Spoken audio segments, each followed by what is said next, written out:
මිනිස්සු හිතනවා එක දෙයක් නැති වුණාම මේ ලෝකෙම කඩා වැටෙන්නේ නැහැ. එහෙම එකක් නැහැ. ඕනම කෙනෙක්ට බැරි නෑ පුළුවන්. අපිට ගයන්න බැරි නම් වයන්න පුළුවන්. වයන්න බැරි නම් ගයන්න පුළුවන්. සංගීතය කියලා කියන්නේ විශ්ව භාෂාවක්. මිනිස්සුන්ගේ හැඟීම් එක්ක වැඩ කරන විෂයක්. ඉතින් හැම කෙනෙක්ම ගොඩක් දුරට ආස කරන විෂයක්. ඉතින් ඒකත් එක්ක එකතු වුණාම ඇත්තටම ප්‍රශ්න කියනවා ගොඩක් දුරට අඩු වෙනවා, අමතක වෙනවා.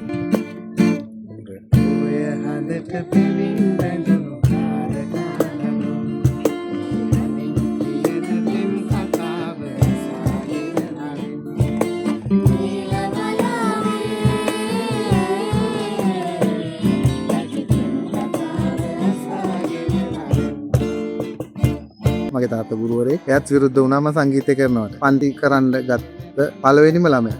එයා දැන් අද වෘත්තීයමේ ඩොක්ටර් කෙනෙක්. ඉතින් හොඳ ගිටාරිස්ට් කෙනෙක්. හොඳ සිංගර් කෙනෙක්. එයා රස්තාව කරාට හොඳ මියුසික් ආටිස්ට් කෙනෙක් හැටියටත් මේ ශාස්ත්‍රයේ වැඩ කරගෙන යන්න පුළුවන්. ඒ සාමාන්‍යයෙන් වැටුපක් කරලා මාසෙකට රුපියල් 50000ක් ගන්න කෙනාට සින්දුවක් කිව්වම ලක්ෂ 2-3ක් හම්බෙනවා. ජෝතිපාල මහත්තයා ගත්තොත් අදටත් ජනප්‍රියයි. මැරිලත් අවුරුදු 40ක් විතර වෙනවා.